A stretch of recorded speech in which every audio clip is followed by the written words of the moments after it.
mga fans na yan, oo, ba't hindi nyo lang tulungan yung idol nyo? Oo. Diba? Oo, ba't hindi kayo manood ng concert? Oo, para pag tinatawag yung idol nyo, eh, maraming tumitili. Sino yan, te? Diba? Yan ba yung kinwenta ni Jex? Oo, nandun daw siya sa concert, wala raw tumili. Talaga? Wala raw tumili, nakakayan. Parang siya yung hiyang-hiyan. Ako na, nakakayan mo, wala man lang tumili dito. Talaga?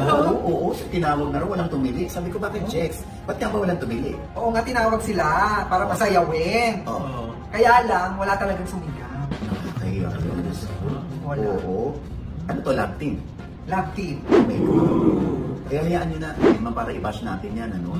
Oo, siguro yan, magandang motivation sa kanila yan para makapagpalawak pa ng mga fans. Diba? Oo. Kasi mas maganda, maingay tayo naririnig, hindi nababasa lang. O, kasi di ba maingay lang sa Sokmed? Oo, pero pagdating ng in person na kailangan ng mga idol nila na may tumitindi sa kanila, nawawala sila. Ano ibig sabihin, te? Bakit? Wala sila pabayad ng ticket? Naku, si Jex po nagsabi niya. Si Jex ang nagsabi niya. Di ba? Pati lang. Pero teka lang, anong ba nila na andun yung idol nila? O, paano naman sila susugod dun kung di Dahil wala alam kung ako sa totoo lang Diba? kahit hindi nila idol yung ano, basta tinawag, pili ng pili ang mga tao. Di ba ganyan, Jex? O, kahit wala silang relasyon doon o hindi naman nila sinusubaybayan ang karir noon, ha? Eh, yung iba ba? Sinigawan? Jex? Oo, Tinilikan? oo. Andun ka ba?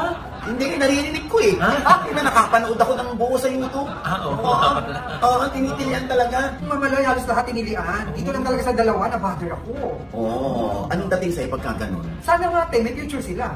Ayan, si Jex na Ay. po ang nagsabi. Oo. So parang ngayon hindi mo nararamdaman may future.